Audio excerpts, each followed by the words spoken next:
Liquor scam కేసులో కీలక పరిణామం. కాసేపట్లో సీట్ ముందుకు ఎంపీ మిథున్ రెడ్డి. భారీ బందోబస్తు ఏర్పాటు. 10 ఏళ్లు సీఎం అని ఎలా ప్రకటించుకుంటారు? అధిష్టాన నిర్ణయమే ఫైనల్. రేవంత్ వ్యాఖ్యలపై కోమటిరెడ్డి రాజగోపాల్ ట్వీట్. హోటల్ మేనేజ్మెంట్లో గ్లోబల్ కెరియర్ ప్లాన్ చేస్తున్నారా? అంతర్జాతీయ చదువు, ఫారెన్ జాబ్ ఛాన్స్ కోసం ఇండియా నంబర్ 1 హోటల్ స్కూల్ IIHMలో జాయిన్ అవ్వండి. HCA వార్షిక మీటింగ్. యాక్టింగ్ ప్రెసిడెంట్ అధ్యక్షతన సమావేశం. స్టేడియం దగ్గర బందోబస్తు ఏర్పాటు. హైదరాబాద్ లో ఆపరేషన్ డెకాయ్. మరో 14 మందికి గంజాయి పాజిటివ్. సందీప్ అరెస్టుతో కదిలిన డొంక. విశాఖ స్పా సెంటర్లపై టాస్క్ ఫోర్స్ దాడులు. విటుడితో పాటు 2 నిర్వాహకుల అరెస్ట్. 9 మంది యువతుల రెస్క్యూ.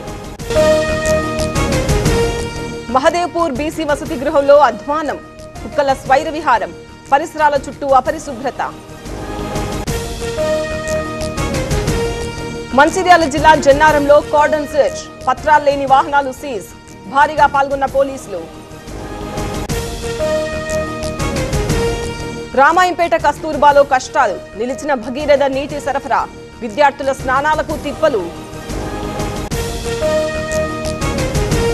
హైదరాబాద్ లో కుంభవృష్టి. జడివానతో నగరం అతలాకుతలం. పాట్నీ కాలనీలో నీట మునిగిన ఇళ్లు.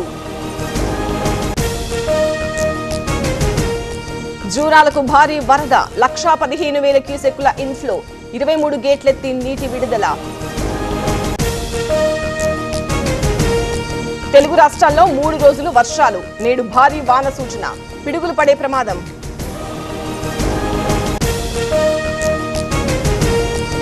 హైదరాబాద్ పంజాగుట్టలో లారీ బోల్తా. డివైడర్ను ఢీకొట్టి తిరగబడ్డ వాహనం. వెల్లుల్లి లోడ్తో వెళ్తుండగా ఘటన. నేడు ఇండియా కూటమి సమావేశం. సాయంత్రం వర్చువల్ గా భేటీ. హాజరు కానున్న కీలక నేతలు. పెరిగిన బంగారం ధరలు. హైదరాబాద్ లో తులం 1,860. స్థిరంగానే వెండి రేట్లు.